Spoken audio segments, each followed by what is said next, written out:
This podcast is brought to you by lineupmedia.fm.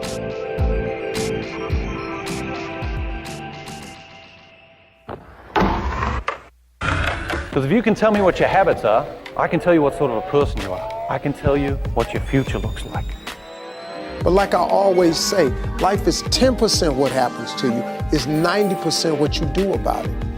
The people who are most effective in the workplace believe that their future is going to be bigger than their past. When people don't believe that their future is going to be bigger than their past, they begin to disengage.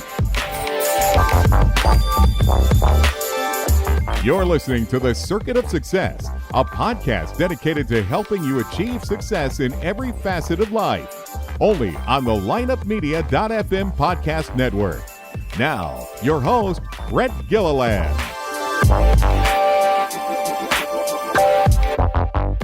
Welcome to The Circuit of Success. I'm your host, Brett Gilliland, co-founder and CEO of Visionary Wealth Advisors. And today I've got the privilege to interview Brendan Kane. Brendan, how you doing, man? I'm doing well. How about yourself? I am doing well. You're coming to us from Austin, Texas. There's a lot of people moving to Austin, Texas nowadays. Yep. Pretty much everybody I know from LA has either moved, are moving, or considering moving. So. Right. One of those three things, huh? Yeah. Yeah, a lot of craziness going on right now, but that's not what this podcast is about, man. We're here to help people. You are the author of 1 million followers and your new book, Hook Point. So we'll talk about that. You're an outside the box thinker. You have helped a lot of big companies, man, corporations, celebrities, individuals, kind of with their messaging, with their marketing, making them stand out. So we got a lot of stuff to talk about today. So what I always talk about, Brendan, is really what's kind of made you the man you are today. I know it's a really big question and really open question, but just kind of some of the stuff, let's go back as far as you want, that some of the things you think helped you get to where you are today. Yeah, there's quite a few. I would say one of the things is self-doubt is a big thing that has helped pave the way for me is, ingrained in early childhood, who I had a father that pushed me consistently, specifically in sports and also in academics, coming from a very good place. I'm very thankful for it. But that created a lot of self-doubt in myself. And, eventually when I left the household to pursue, after college and just going into the real world, I took that role onto myself and pushing myself super hard. So in some ways it's in some ways it's a blessing, some ways it's a curse because you push yourself super hard, but right. That's definitely one of the things. And, through that is I'm very much an experiential learner. I can't really just read about something and understand it at a deep level. I actually have to do it. So when people look at just my resume, if you want to call it that, or just the things I've done a lot because I needed to actually get the tangible hands-on experience. And I enjoy that process of learning and testing and trying new things and figuring out complex strategies and how they work. So I would say that's another core aspect that has contributed to the success that some people would say that I have had over the course of my career. Got it. So how did you get through, or maybe you haven't, but how do you get through the self-doubt to get to where you're at now and have the success that you've had? Well, the self-doubt has fueled it. And, I would never say that I've mastered it. I still deal with it. I think that the biggest aspect to anything in improving yourself and your ability to connect with others in your personal life or just growing business and scaling is number one is have the awareness of it, understand that it's there. And once you have the awareness, then you can reshape your relationship with it and understand it better. So definitely have made significant strides in understanding and not pushing myself too hard, but also using it to its advantage. But it's a daily practice. It's a daily process. Yeah. Like one of my business advisors that I've worked with for 8 or 9 years says is like, listen, the things that you experience at childhood are always going to be there. It's just your ability to understand it and deal with it that makes it easier to strategize and develop ways to better, cope with it and use it to your advantage. I like that. Writing down notes. I'm a big note taker. So how did you stay a student of the game or become a student of the game to really have this self-doubt? you said it fueled you to be successful because it, probably your action, your mindset, all the stuff that you wanted to do. You had high expectations for yourself, I assume. How did you become a student of the game to learn and get to the level that what you've gotten to? Well, I mean, just by doing, like I have a very entrepreneurial spirit. Like how I got into the technology and digital and social space is I went to film school to be a film producer, and I wanted to really learn the business side of the entertainment industry. But unfortunately, when I got there, I realized they don't teach you anything about business there. And I figured the best way to learn about business is start your own. So I started a few internet companies because it was the most cost-efficient way to get started, and it still holds true today. So I created a few internet companies really just to learn and experiment. That when I made the move to LA to pursue a career in film, it's when the entertainment industry started to reawaken to digital after the .com bust. And, as I break down, and the reason I spent 2 years putting the information in the Hook Point book is I showed up and started at the bottom like everybody else. I was making coffee and copies and deliveries. And like anybody, you want to break through. You want to grab the attention of the people at the highest levels. But when I was positioning myself, or when people would ask me, why am I here? What do I want to do? And I would say a film producer, you could just see the eyes glaze over, or, just people like, oh, just another one. Because there's hundreds of thousands or millions of people that are moving to LA to be a film producer. So I needed to find a way to stand out. And that's when I really took a step back and would listen to what was happening in the office and really observe language, behavior, body language, tone of voice. And I could see that whenever we finished a movie, something that we would invest tens of millions of dollars in, there'd be a sense of anxiety and stress that would come over the office, because it's like, okay, we invested all this money. Now in the next 6 months, we need 100 million people plus around the world to know about this in order to have any chance of recouping investment. And I was like, okay, well, I started these internet companies. I have some ideas and strategies that we can tap into significant audiences and scale the message out for a fraction of the cost, in some cases, no cost at all. And that was my hook or way of standing out to grab the attention of studio executives, actors, directors, producers.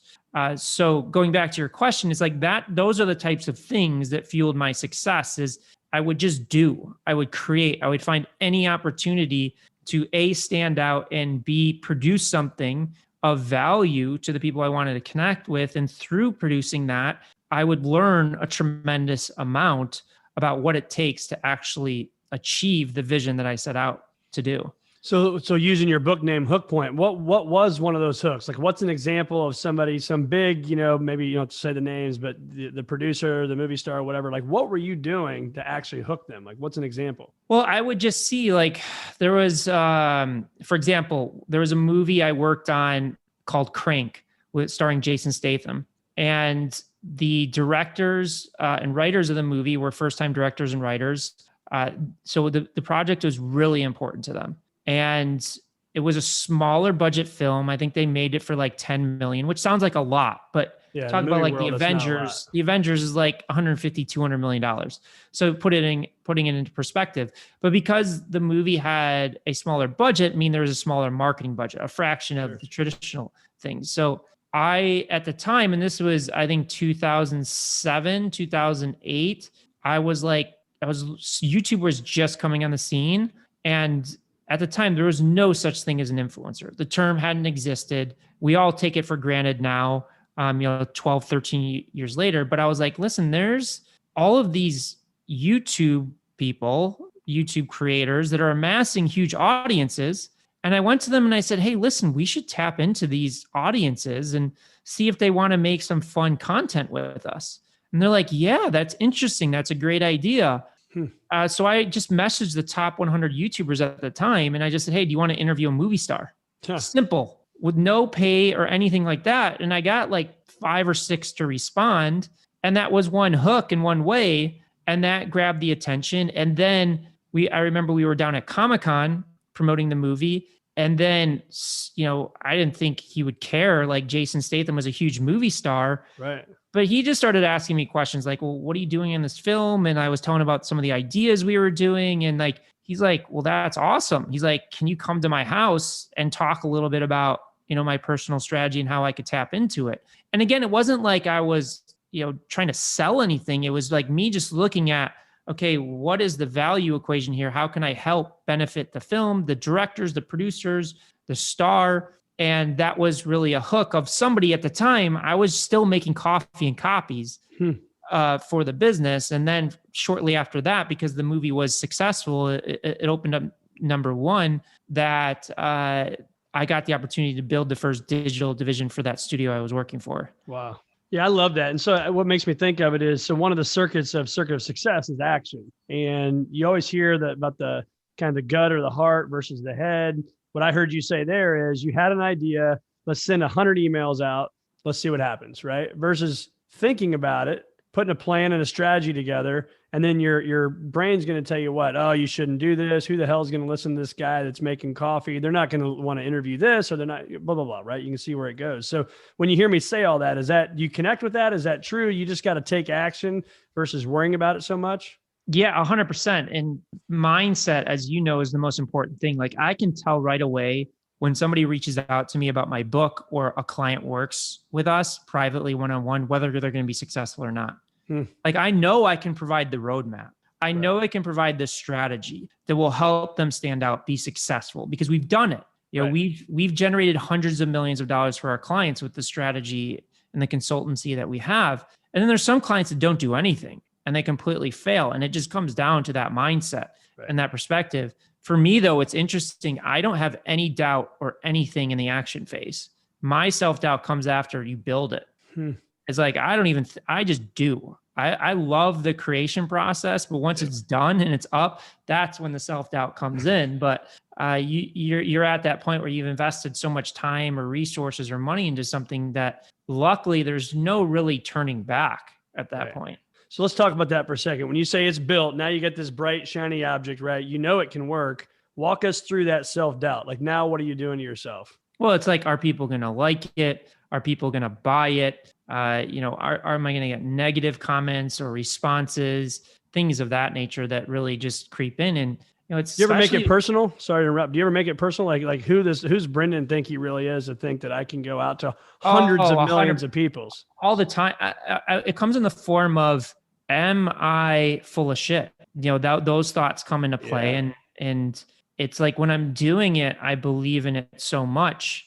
And then once it's done, once it's launched, is like, and that's happened with the first book, and we've rewritten it like 3 times. And we're going to rewrite it again, but it's hard, listen, I don't even try, and I have somebody thankfully that manages all of our ad comments, because if I got into it, I would just be like, I'm out. We're done. Yeah. It's hard. Like, even though I work on mindset all the time, it's that old thing is like, you have 100 positive comments and that one negative one just gets to you. And and I talk to my clients about this all the time, is like, when you scale, you're going to have negativity. It doesn't matter. There's nobody at scale that doesn't receive it. Yeah. I just had a guy on the podcast, Drew Stoltz. He's got a great podcast. He's a big golf guy, but he plays golf with world number 2 John Rahm, and I'm a golfer, and so I connect with this. But he said, you could have the 500th best person in the world. He's probably going to be just about as good as the number 1, number 2, number 3, but it's all right here, right? It's all up in the mindset. Is that he said jokingly, John Rahm wants to rip your face off over a $5 putt, because that's just how committed he is, that killer mentality. And so I think it works the same way in the boardroom, don't you? Yeah, another example is go watch The Last Dance with Michael Jordan and how competitive he was. But I've just chosen that that's not me. I'm not here to compete. I don't care about beating somebody else. And luckily, the industry that I'm in, it's not about that. It's the tech and digital and social industry is not really about competition. It's a very supportive community. Now, that doesn't mean like Facebook doesn't want to beat TikTok and things of that nature. Sure. But luckily, the industry is so big and it's so diverse in the way that people make money and grow their businesses that it's a pretty positive ecosystem. And I don't look at it as a competition, because I wouldn't enjoy it. Like, I'm not that person, like you said, that I'm going to, kill somebody for $5 or break my back to do that. I mean that more about yourself, though. Aren't you competitive with yourself? I'm not competitive with myself. I'm Maybe hard using on the wrong myself. word. Yeah, that's okay. Maybe that's the word I was looking Yeah. for. Yeah. Yeah. Yeah. And I'm working more and more. I'm working as much as possible to relieve that because I don't think it's healthy. Yeah, I agree with that. So when you said earlier, I work on mindset every day, like give us an example. Brendan wakes up in the morning. You don't have to go through your whole routine, obviously, but just kind of what are some things that you're doing to get 1% better every single day? Yeah. So right now I spend about an hour every morning just on mindset. So I started training with a professional freediver that has breath techniques. So I have like a 16-minute breathing process that goes through, long breath holds that kind of put yourself in a state of anxiety and state of panic to get a better understanding of it. And then, I do about a 20 or 30-minute meditation. And then I have another 15, 20 minutes of breath work that I go through. And then, I work, I try and work out at least 4 or 5 times a week after that. So that's kind of like that morning routine to get me that I'm working through right now and testing. That's incredible. I did this. You've obviously probably heard of Wim Hof. And so I did the Wim Hof thing where I went from holding my breath for like 40 seconds to like almost 4 minutes. Yeah. And that first few times, I literally thought I was going to black out. Like I had to like open my eyes and like it kind of gave me some anxiety. You worked through it. So, I mean, did you deal with some of that stuff when you were doing your breath work early on? I'm still dealing with it. Yeah, it's still there. But it's interesting, when you put in, and I had to, again, like I was at a point where I was pushing myself too hard instead of experiencing it. That kind of set me back a little bit. But when you put yourself in a state of anxiety or panic every morning, it kind of makes everything else easier. Because in some ways you're facing death and what it feels. Because like when you hold your breath and you get that state of panic, it feels like you're dying. And when you experience that, it kind of makes everything easier. So when I have like, am I stressed out about a client or a comment or something like that? I'll just go and hold my breath until you reach that kind of contraction of your body telling you, I want to breathe. And that kind of resets your nervous system. It resets your mindset to kind of go back into that and relieve whatever's really bothering you. Are you familiar with Made For, the company Made For, Blake Mykoski? I think they're there in Austin, Texas. Yeah, I connected with his partner at one point. We were going to do something with him and we just ended up didn't. But yeah, I'm familiar with it. He's doing the underwater diving thing right now too. He was on the podcast a few weeks ago and he was talking about that. So it's interesting. Yeah. And the guy that go underwater diving? Yeah, I did it. I've been training with this guy in Tulum and it's interesting. Like he marries that with psychedelics to like reprogram the brain. And it's pretty powerful stuff. Wow. That's amazing. Amazing. Yeah. So talk to us about this. I saw, on some of your Instagram posts and I love this, but when I say the word overnight success, what do you hear? For me or for in general? Just in general and for you. Not that you're the overnight success. I don't think I'm not saying that. Listen, are there examples of people that have overnight success? Sure. But the people that maintain that success are the ones that don't look at it as overnight. Right. That was my point. I would say a majority of people look at the ultra successful people and consider them overnight success when they really don't see what happens behind the scenes. I mean, for me, I've been working at this for 15 years. Sure, I've closed big clients early on and worked with big movie stars and stuff, but to me, that wasn't really success. And I'm still working at it. Like, you talk about like inner circle. Like I know 5 people that created $1 billion companies in the past 5 years. Like the circle that I'm running in is far more successful with me. And I don't really benchmark myself against them. I've learned not to do that. Yeah, you can lose that game pretty quickly, can't you? Yeah. It's not a game. It's not a competition. Yeah. It's kind of what's right for you. Everybody has their own path. I like that. That's good feedback. So when I say the word brand, I mean, that's kind of like you said, influencer early. You talked about brand, you hear that. How do you define what your personal brand is? So if you got the man or woman driving down the street right now and they say, I want to work on my brand. What does that mean to a guy that helps people all over the world, big celebrities, talk about their brand? Well, we focus on a very specific part of that formula where, there's people like Simon Sinek and there's so many branding agencies out there that talk about your positioning, your brand foundation, your purpose, your why, all of that stuff, which don't get me wrong, is critically important. But the world that we live in today, there's over 60 billion messages sent out each day. Like your brand doesn't mean anything if you can't capture that attention in the first 3 to 5 seconds. And that's where we specialize in, is we help people grab that attention and overcome the noise so that you can get to your brand story, that you can get to what you represent. So yes, there's a ton of talk about personal branding out there, and your personal brand is really important, whether you're working within an organization or something else. But I think that there's too much emphasis put on the brand and the foundational, the purpose and why, when 99% of the people that we run into, they can't even get somebody to stop in 3 seconds to pay attention. And that's where we really help people excel, because without it, it just doesn't matter at the end of the day. That's right. So what are maybe 3, 4, 5, whatever it is? I mean, what are some things you can help people to grab that attention early on? Well, one of the biggest things that we talk about is pattern interruption, is that's really how you win in today's world. Is it's twofold. It's pattern interruption to grab the attention, and then how long can you hold that attention for? And both have to play off of each other. And the biggest thing is, in order to interrupt the pattern to grab the attention, you have to understand what the pattern is. And it's amazing how few people do the homework, study the references, understand what the content landscape is, both your direct competition and just every other piece of content generated, before they try and disrupt the pattern.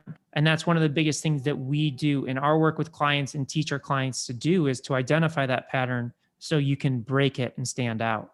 And would one of those patterns be, and if somebody's listening to this, what I'm doing, I'm people watching it, I'm flipping my thumb up and down, like I'm going through my phone, like I'm on social media, right? I'm assuming that's one of the patterns, because they may not even see it because they're just flipping through stuff. Is that fair? Yeah. Or you're talking about a totally different pattern. No, yeah. Social media is one thing. Is looking at your competitors' Instagram pages and scrolling over the images, you'll see the patterns there. If you're writing a book, going on Amazon. If you're running paid ads, going into the Facebook ad library. If you're creating a billboard, looking at billboards. I mean, there's so many different ways. Like if you're on YouTube, studying thumbnails and headlines, there's so many different ways that you can look at those patterns and learn from them, both positive and negative. That's another big thing, is don't just look at the good ones, look at the bad ones too, because that'll teach you what not to do. So I think there's audio, there's video, like we're doing here. You could do one or the other with this content, right? And then there's what I would say reading, right? I could write an article from what I learned from Brendan today. Are you finding one's more important than the other, or what are you finding? It depends on the business, depends on the goals. Obviously video has a lot more upside, a lot more potential, but it's harder to pull off because there's so many different variables. You look at an image, you can see in like a split second, is this image drawing me in? Versus video, you have performance, you have cadence, you have tone, you have captions, you have meme card, you have the retention, all of these different things. So it really depends on the client that we're working with and what they're looking to achieve, what the competition looks like, and what their strengths and weaknesses are from a communication standpoint as well. So what do you tell the person that says, yeah, man, but I've been working my butt off for a year, 2 years, 5 years, whatever they're doing. They're like, I'm putting this content out, or I'm doing this, or I'm doing that, and I'm just not getting any engagement. What advice are you giving them? Because you're not succeeding in the two things, being in social media again, and we talked about this, it's you only have to do two things. It's very simple, but it's not necessarily easy. It's either you're not disrupting the pattern and capturing attention, meaning you're not stopping the scroll, you're not earning the click, or you're not holding that retention. So one of those two things are broken. So you've got to go back and study. And the biggest thing, with people that say what you just said is, oh, I've been doing this for years.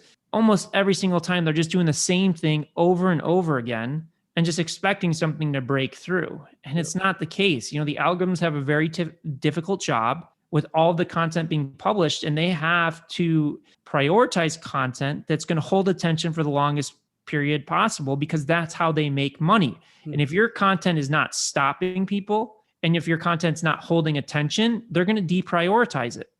Makes a lot of sense. I like that. So how do we create attention? Any advice there, whether again, social media or somewhere else on a billboard? I mean, what are the tricks of the trade that you would be helping people with? Well, again, it goes back to understanding the pattern so you can break it. You can't do anything until you do your research on references of good and bad. And then from there, then you can start studying and start testing. One tool that we use sometimes, and we don't use it all the time, but subverting expectations, flipping something on its head. So for example, we had a video that go viral that the headline said, "Warning, safety is dangerous." So that flipped a held-known assumption on its head to get people to stop. Now, we're not talking about clickbait here, because the second part is you have to hold the attention. So the story has to play into that. So that's one thing, is like, you look at my first book and the second book as well, but the first book is a hook, 1 million followers in 30 days. Is it's designed, you type in social media or social media marketing into Google, you're going to get billions of results. So that title was done by design to disrupt the pattern of what everybody else is saying to get people into that story. Got it. So talk to us about Hook Point. What was kind of the passion behind that, and tell us about that book. Yeah, well, I had to take a step back and really learn what caused the success on my end, because people would ask me, how do you close these big clients? How do you have these huge results for your brand or my brand? And everything really came back to my ability to stand out in very crowded markets, to grab attention, going back all the way back to my first job in the movie industry. And from there, then I was like, okay, how do I distill something down that, I've just been doing for 15 years. And I hesitate to say intuitively, because it took a lot of work to get good at, and develop it into a framework so that other people can be successful with it. So I spent the past 2 years distilling my personal framework into the book, but also including the frameworks of my friends and my partners that have driven amazing results. Like one of my friends that sold $1 billion worth of product off of social media ads. Another one of my friends that generates $100 million a year in business development deals, all breaking down the psychology of that to help people grab that attention, to push them to listen to the story, the message, or the product or service that they have to offer the world. That's awesome. So everybody can get that book at, I'm assuming, at every major bookstore you can possibly think of. Yeah, it's available everywhere. I would recommend going to book.hookpoint.com to get it, because there you'll get access to the physical book, audio, and ebook, in addition to a masterclass for, one low price. So book.hookpoint.com. Yeah. You'll get one book sale at least in the next 15 minutes. Appreciate it. Absolutely. So where do our listeners find more, Brendan, man? Where can we find you? Obviously, you and I connected through Instagram, but where can we, besides there, where can we find you? Yeah, if they want to learn more about the work that we do with clients, they can go to hookpoint.com. They can connect with me on Instagram at Brendan Kane, or email me at bkane@brendanjkane.com. Awesome. So last few questions. I take your cell phone from you right now, and I'm going to delete one app besides email, because that's boring. What's one app that you hope I don't delete from you? Well, Instagram right now, because we do so much testing and learning on it. We use it as a reference guide. So that I would say that's a big one. Yeah, that's a business deal for you right there. Yeah. Awesome, man. Well, Brendan, it's been awesome having you on the Circuit of Success podcast. And like every week, people turn back in to get the best tips and tools for business ideas. And you certainly gave us a lot of business ideas today, man. So I appreciate it. It's great having you. Yeah, likewise.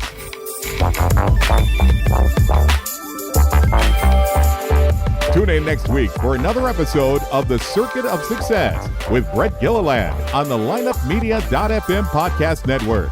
Subscribe to the show on iTunes, Google Play, Stitcher, and through our website, circuitofsuccess.com. Follow us on Facebook and Twitter, and email any questions to info@circuitofsuccess.com.